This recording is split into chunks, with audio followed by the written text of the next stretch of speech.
I'm very happy we got a woo for Screenverse. That's pretty cool. Yeah, I'm very excited to be here today at ElixirConf.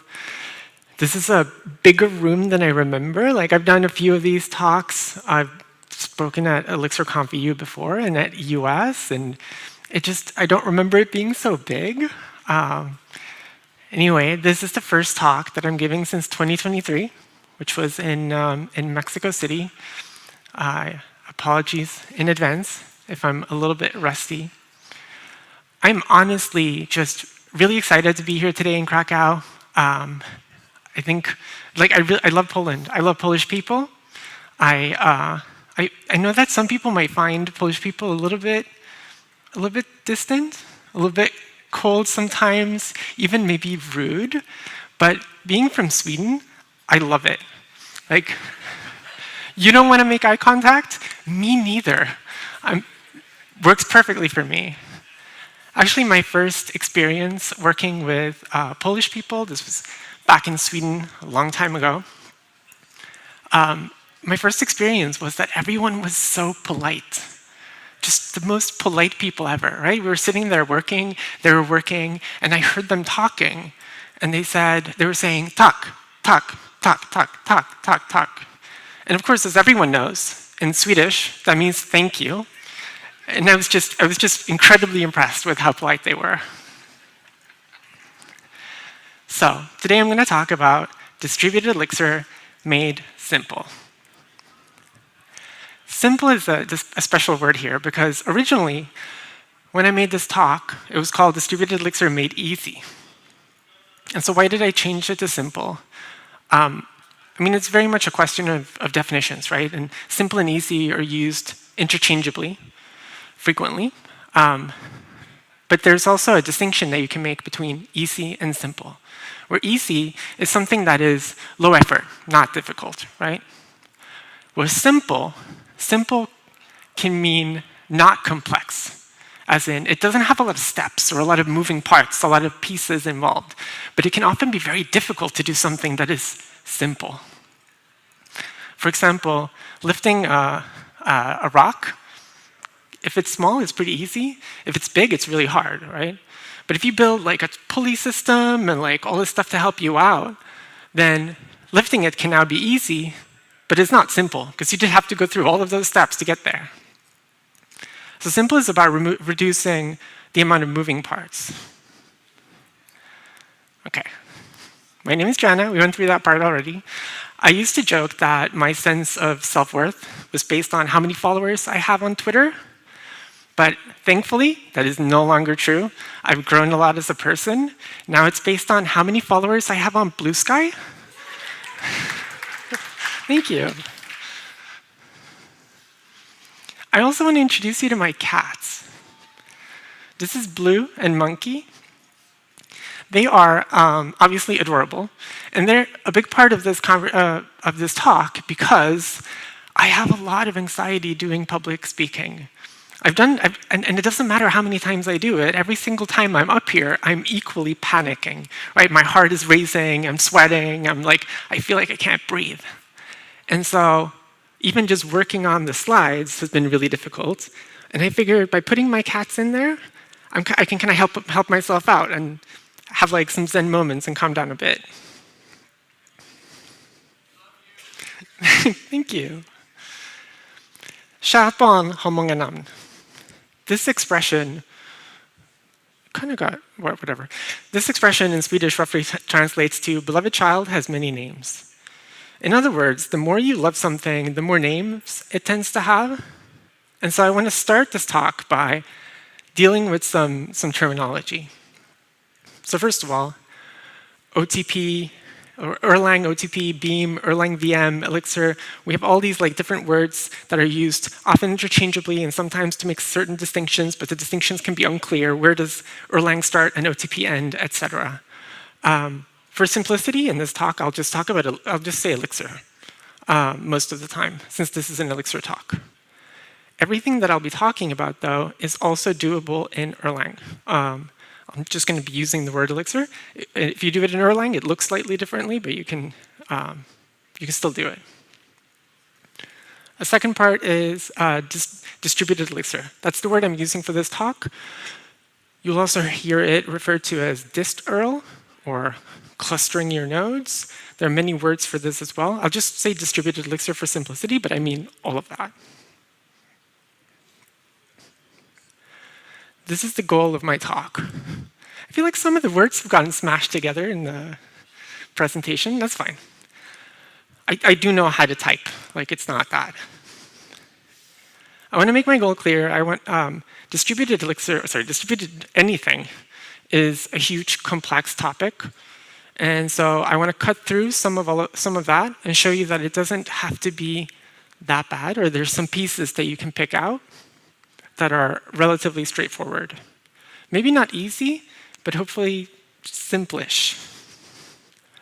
I'm not going to explain every detail of everything today. I'll be doing a lot of high-level stuff, going a little bit quickly on some things. But that's because we have a lot to cover. And hopefully, I can inspire you enough that you go off and read more about the topics that interest you. There are a lot of resources online. So more than anything, I hope that you'll be a little bit inspired by this. So I find often that when you're doing technical topics, you're working on a product, you're working as a software engineer, it is almost more helpful to define what is not in scope rather than what is in scope. That's kind of where the outline of your project really happens. And so looking at what I won't be talking about complex distributed systems. If you're here for that, sorry, that's not this talk. Oh yeah, someone's leaving. That's fine. I'm not going to be talking about the underlying protocols or how to deal with really large clusters. There are other talks about that. And yeah, all that cool stuff, that's not what I'm talking about today. So let's jump right in to the main topic. I'm going to start with a little bit of an introduction on message passing. It may seem very basic to some people. Maybe some of it is new.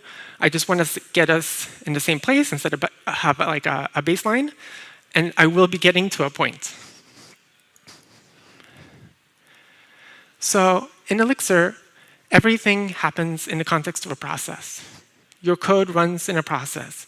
A process can only do one thing at a time. So to have concurrency, you have many processes. Now, processes, to communicate with each other, they do that through message passing. It's a little bit like, you put a cat in a box, and then you hand that over to someone else. You give them that message. They unpack the box, and there's a cat. They now have a cat. You can see why people are really excited about this technology. Send, in this case, sending a message from one process to another, is fairly straightforward. All you need is a destination and a message, and you can send it. On the other side of this, the receiving process will want to be able to do something with the message that it got, and it uses receive to do that. Now, of course, if you then want to combine that into kind of a client-server relationship, you want to be able to send a message, it's received by the other side, processed, something is sent back, and that's received and processed. You can do that from the building blocks, or you can look at cast and call. Now, cast works a little bit just like send, but call does that same thing, the client server relationship, and it handles the logistics for you. There's some best practices baked into it that do some magic, but essentially that's just what it does. And again, all you need to do this is a destination and a message. On the server side, this is the implementation. Look, you get a cat, it's amazing. I'm skipping over a lot of things, and that's fine. Because we're getting to this slide. So if you have process A and process B running on the same instance, they can send messages to each other, they can communicate, get messages, process them, everything's fine. But now let's say that process A wants to talk to process C, and process C is running on a different instance of Elixir, maybe even on a different server. They're connected. As long as the two nodes are connected, they're able to communicate with each other. And so how does process A send a message to process C? The same way it does to process B. All it needs is a destination and a message, right? All the semantics are the same for this. And that's the kind of the magic here that I want to emphasize is it behaves the same way, which is really unique and really cool, right? It actually behaves the same way. If you were doing this within another language, you might reach for an HTTP API. You might build a REST API. You now need to bring an HTTP client in. You now need to figure out how do you handle network issues? How do you handle DNS records missing? How do you handle all these different errors that are going to show up? Or you go to gRPC, and now you need to generate clients and stuff. And you're bringing in a lot of complexity. You're bringing in a lot of things that you need to figure out. And so being able to just do the same thing that you do locally across multiple servers is really a superpower. So enough about message passing. Let's talk a little bit about the benefits of introducing, you might have some servers that are running already with your system, and you haven't connected them because you haven't seen the reason why. So I asked around a little bit in the community for what people saw as the benefits of clustering your nodes, having them talk to each other. And I found that it was split up into two main categories. The first one being around performance, where you had things like you can often build things with fewer network hops because you can talk directly between the machines instead of having some kind of third-party entity that has to deal with the organization of data between the different servers. Staying in the Elixir world often means more efficient serialization of data. You can go straight from Erlang term format to Erlang term format without having to worry about, well, what do I do with my datetime struct? And then on the other side, of a reduction of complexity, you get the benefits of possibly having a smaller stack, less things to worry about. You only need one representation of your data, right? You don't have to figure out, how do I convert my data into, you might be using JSON or something. How do I convert my data into JSON, and then from JSON into my data again? And I think the biggest thing maybe is that you're able to use the same observability as the rest of your code, right? You don't have to now start measuring, putting metrics on, well, you might want to be using a database anyway, but you don't have to add Redis in and put in metrics and monitoring there. You can monitor your own system the way you're already doing it. Now, reasons why people might avoid doing this currently, when I asked these questions, I found a lot of people had different concerns or different reasons why they might not want to use distributed Elixir. And a lot of these are very healthy, reasonable arguments. It can be seen as risky. It's something new, different. You might not have exposure to it. A lot of people write Elixir, and a lot of that is focused on Phoenix and Ecto, and that's amazing, right? That really showcases the power of Elixir, that you can do so many things with it. You can build so many things. You can be so productive, and then you can go one layer deeper, and then there's gen servers, and one layer deeper, and you've got supervisors, and all this magic. Or you may be used to using different techniques. If you're used to using a different programming language, you might immediately reach for Redis to solve your problems. But let's talk about those concerns directly. So first of all, network failures, right? If you are connecting all your nodes together, you don't have to worry about whether they're able to talk to each other. This is not specific to distributed Elixir. Introducing the network always comes with additional complexity. Sometimes we trick ourselves, right? If you use a library like Ecto, Ecto is very convenient, very well designed, but it also hides away the fact that pretty much every operation might actually fail. It's just not forcing you to deal with it with an OK error tuple, which is fine. But the possibility for failure is in there. Your machine can fail to reach your database. You can have two nodes talking to each other, and the connection drops out. This is true for any kind of network connection. Of course, you also have to worry about if you're clustering up multiple servers. You also have to worry about things like net splits. You have a cluster of 4 nodes talking to each other, and then you get a split. 2 of them are able to talk to each other, the other 2 are able to talk to each other, but the 4 can't talk to each other. Now you have 2 clusters. And if you build functionality that relies on the cluster being able to communicate with each other, now you might be in trouble. Again, anything distributed is complex. The more stateful functionality you put into your system, the scarier it gets. Right? If you rely on your in-memory state across multiple nodes to be consistent, then you have to start worrying about how do you handle deployments, how do you handle crashes, and again, net splits.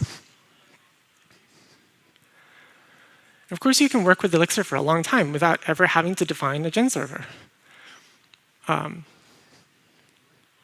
Yeah, we already dealt with that. Now, distributed Elixir also has some issues, or not issues, some limits, at least in the default setup. And this is something that was, the number that was mentioned a lot in the past has been 40 as kind of a soft limit, because after that, heartbeats start overwhelming the network. I'm sure this has been improved since, but it's still a concern that comes up a lot. There are ways of solving this. This is not like a blocker, but it does take extra expertise and extra problem solving. So now that we've talked about those risks, let's talk about how we manage the risks. How can we deal with this? So the trick to using distributed Elixir, having your cluster, your nodes talking to each other, building functionality on top of that, without having to worry about anything, without having to build complex consensus algorithms or putting all kind of magic into things. This is your checklist. This is how you get there. For whatever functionality you want to build, using distributed Elixir is probably going to be straightforward for you if it is okay that some data is lost. And that's not to say that it will be lost, right? We're not really aiming for the data to be lost. But the question is it horrible if something is lost? Are you building a banking system and you really can't lose any transactions? Then maybe you shouldn't be doing this. Or maybe you need to think about it twice, because you're going to need to build all kinds of functionality on top of it. Secondly, it's okay if some data is wrong. Right? This is slightly different from data is lost, but we're following a pattern here, right? And then finally, it's okay if you can't access the data. Again, a node might drop out of the cluster and come back later. If you can't really go through this checklist and tick all the boxes, then maybe you need to bring in something like a database to actually synchronize the state, because it's so important. Now, because everyone loves a good flowchart, here's the flowchart version of the exact same thing. So basically, if you follow these rules, you shouldn't have much to worry about. That's not to say that you can't use distributed Elixir for problems that don't match this, but you're going to have to tackle the complexity that comes with distributed systems. So make sure that you're making the right trade-off. So to get you started,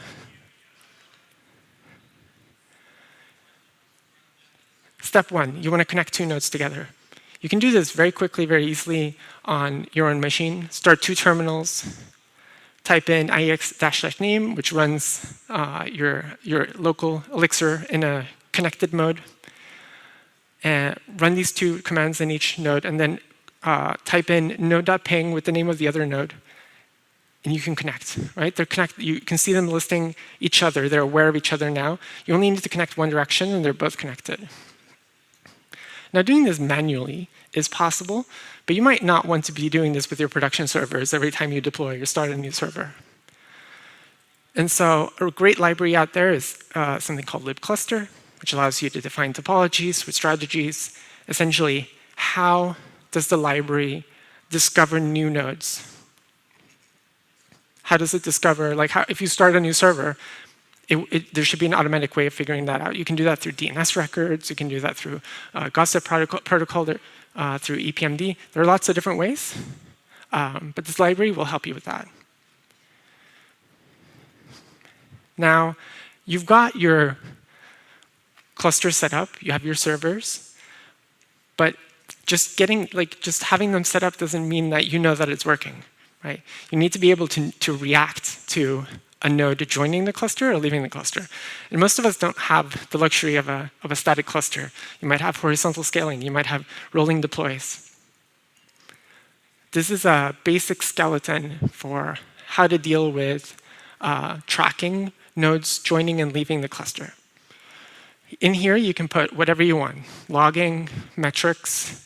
You can use the callbacks for whatever you want. The magic here, of course, is using netkernel.monitor nodes to register your process as let me know when something happens, right? And then you get messages that are handled by the handle info clauses with node up and node down that you can react to.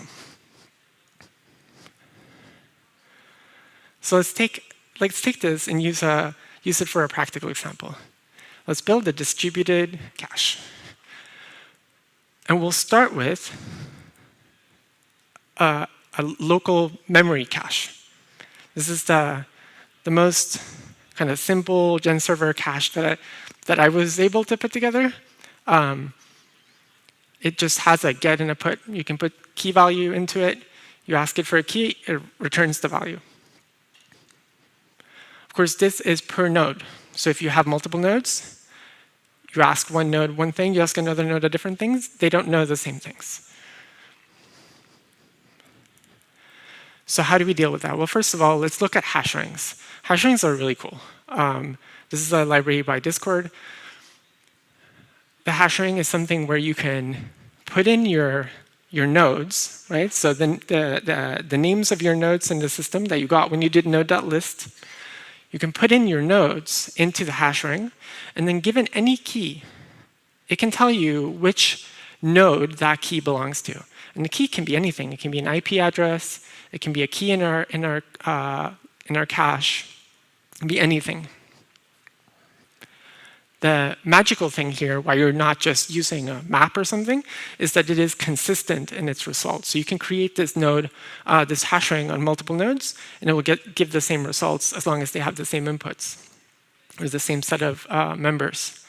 And additionally, you can remove nodes from your hash ring, and they should most of the time return the same results when you're checking with your keys.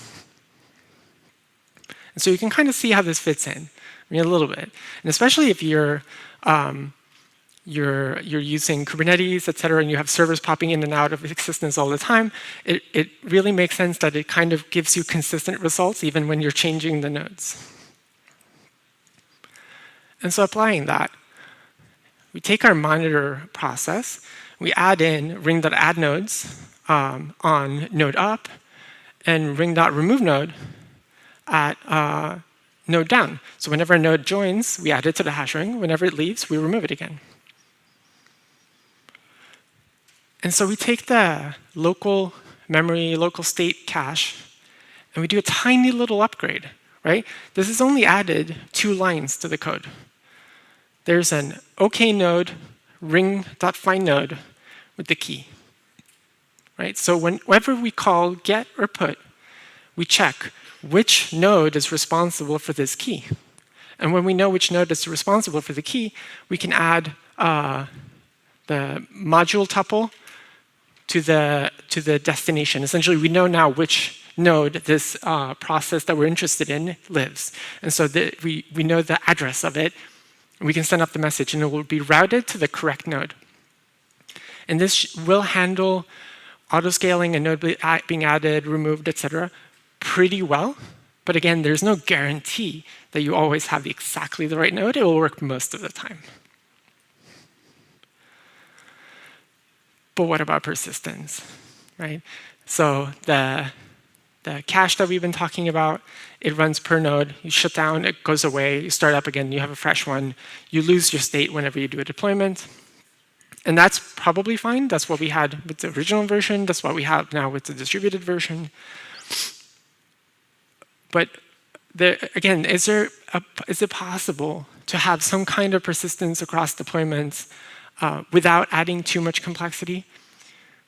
Well, this is a pattern that I've found useful in the past, again, with the goal of doing something as simple as possible, even though it's not elegant, because this is absolutely not elegant, and not perfectly optimized. Right? So the magic here is you have a starting point with deployment 0. You have nodes A, B, C. They contain all kinds of nice state in them. And you want to do a deployment. You want to do a rolling deployment. You're starting up new nodes. So you have deployment 1 starting D, E, F. As they all start up, they reach out to all of the existing nodes in the cluster that they just connected to, and they say, give me everything. Just give me all of the state. And now you've guaranteed that every one of the new nodes has all of the state of all of the old nodes. It's not elegant, it's not pretty, but it does work. With the caveat that if your cache is really big, this is going to be very expensive and very scary. But the point of this is the simplicity. Right? On the kind of server side, you just need to define a handle call handover, which just returns the cache. And then on the other side, you do a handle continue. So whenever your server starts up, whenever your process starts up, it asks all of the other processes across the cluster using genserver multicall. Give me all of your caches. You get them all back. You just smash them together. And now you have your own local version of the global state. So this is not, again, it's not elegant, it's not optimized, it's not the prettiest, but it is a starting point. And it does not require any special algorithms or a PhD. But this is just a starting point, right? Like every use case, every situation you're dealing with, you're going to need to find your own solutions. Then I want to go through some random tips, again, in the interest of promoting distributed Elixir. When you're dealing with these kinds of problems, when you're working with these kinds of things, and for example, you have a distributed cache, you have a distributed rate limiter where again, it follows this checklist, and the data doesn't have to be perfect, doesn't have to be correct every time, although it should be most of the time. It makes sense to deal with your genserver.calls. So genserver.call, by design, exits if it reaches its timeout. This is the correct behavior. There's a good reason for it to do that. But for our special case, where we're looking at something and we're saying, I want to try to get the data from the cache, but if I'm not able to reach it, if the network is down, if I'm not able to for some reason, it's OK. I'll just return nil. It's fine. Then this is a good pattern to use. But use it with caution. Process groups are really amazing. This is something that allows you to define kind of registering a key group that can be across the whole cluster. Processes can live all over the place. And any of the nodes on a cluster can check, like, hey, give me all the members of this group. You can build all kinds of cool worker pools and stuff with this. But I think that my favorite thing about process groups, or PG, is that there are two PGs in Erlang. Right? There's PG and there's PG2.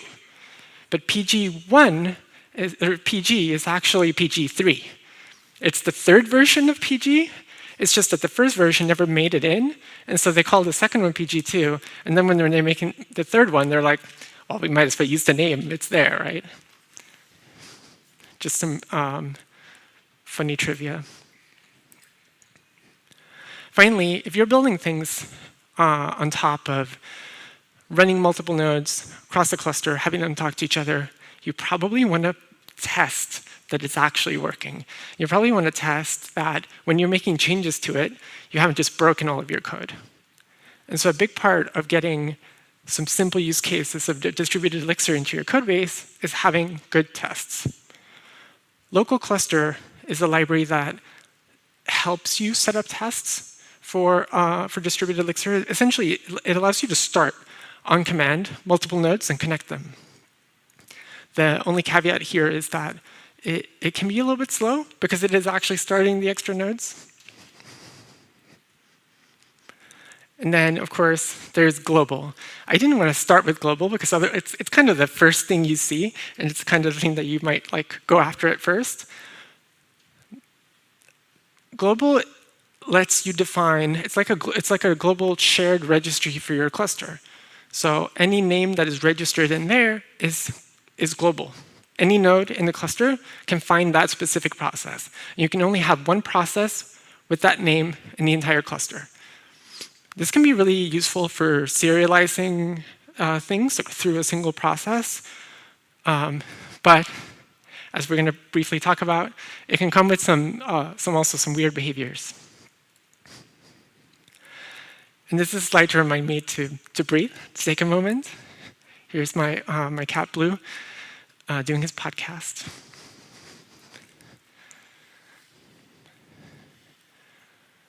So just to kind of tie that up, some examples of safe, high payoff practical applications of distributed Elixir. Rate limiting. Unless you're doing 24-hour rate limits, or your rate limits are directly connected to your billing system, you are probably good to use distributed Elixir for rate limits. If you occasionally allow an extra request through here and there, it's probably not a big deal. If it is, don't do this. But in many cases, this can help you kind of push back adding, for example, adding Redis into your system, which you might otherwise. If you're running a single node, and you can use X-Rated or Hammer, one of these Elixir libraries, to just run locally. Then when you want to expand that to a cluster of multiple servers, you would normally want to reach for, OK, we'll bring in a memory cache of some sort, a key value store. But in many cases, you can actually kind of kick that can down the road and use this trick with the hash ring, and you're all good. Caching, we've been through that. Another adorable cat picture. So one use case that I found really great for this is kind of like really low-tech custom reporting. I've had a lot of use cases where I'm seeing certain events happening repeatedly in my system, maybe very high volume, high cardinality, but I want to be able to track them and aggregate them somehow so that I can look at them.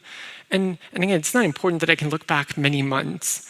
I just want to be able to see what's going on in my system. And it doesn't really make sense to put it in your error tracking system like Sentry. It doesn't make sense to put it into Prometheus because the cardinality is too high, et cetera. What I found pretty useful is to just set up a process per node that collects this data. You're just shoving data into that process, right? And then when you want to look at your results, you set up a live view or something.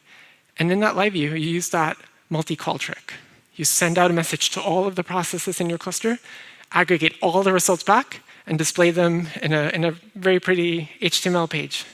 It's a very useful pattern. And we can just quickly talk about some stuff in the wild that uses distributed Elixir. So Phoenix PubSub, of course, comes with the PG2 adapter, which is the default adapter. It just magically works if you connect your nodes together. Horde is a really cool library that lets you define cluster-wide supervisors. That, yeah, it's just, check it out. It's really cool. And now I think, yeah. So let's talk about that global thing again. So a few years back now, I was working at a company, and we were doing rolling deploys, and we had a lot of servers at the time. So we were doing these big rolling deploys, maybe 10 servers that were being rotated. OK, it's not that big, but and we were seeing this weird pattern that occasionally one of them would crash during the deployment. But then everything kept going, right? And then sometimes 2 of them would crash, or 3. And then one day, 10 of them crashed. And everything was fine, because we're using Kubernetes, and Kubernetes loves restarting things, right? It's its favorite thing. It was just excited to have extra work to do. So we didn't have a lot of impetus to go after. We didn't really have to fix it. But after a few months of just seeing these random crashes happening, it was time to kind of dig into this and figure it out. And I remember looking at the swoosh library and seeing that it does do this interesting thing here where it registers a process globally, right? And this code here is the reason for the crash. This was what was crashing all of our servers. So what does this do? Well, this is a test helper for swoosh that used to run by default in production if you didn't turn it off explicitly. And it registers this test process globally in your cluster. If it is unable to register it, then it knows that someone else is already running in the cluster, so it links to that process. And this is a really smart trick, right? Because if you link to the global process, and the global process shuts down, you can try to be the global process instead, right? So you crash, start up, and then try to call start link. And so what was happening was we had all these servers up. One of them was the leader. Leader would shut down, because it's a deployment, it's time to shut down, which would cause all of these processes to crash, which is the intended behavior, right? And all of them would restart and try to become the global leader, and one of them would succeed, but that one was also one of the pods that are being shut down. So it would shut down, the message is sent out to all the other processes, all of them crash, and then that keeps going. And in the cases where the leader kept being on pods that were shutting down,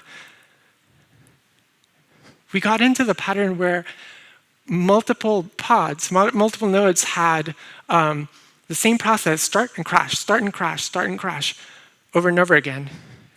And here's a little thing from the supervisor documentation. If you have the maximum number of restarts you're allowed is 3 times per 5 seconds. If you go over that, the supervisor crashes. And the supervisor of this process in the swoosh library was swoosh itself. So the application would shut down and bring down the whole node. Pretty cool. I was actually, a big regret for me is that I found this, and then I was like, okay, I'm going to write a really cool blog article about this. And then I just never found the time, and then someone else figured it out, and they fixed the bug, and then I missed my moment.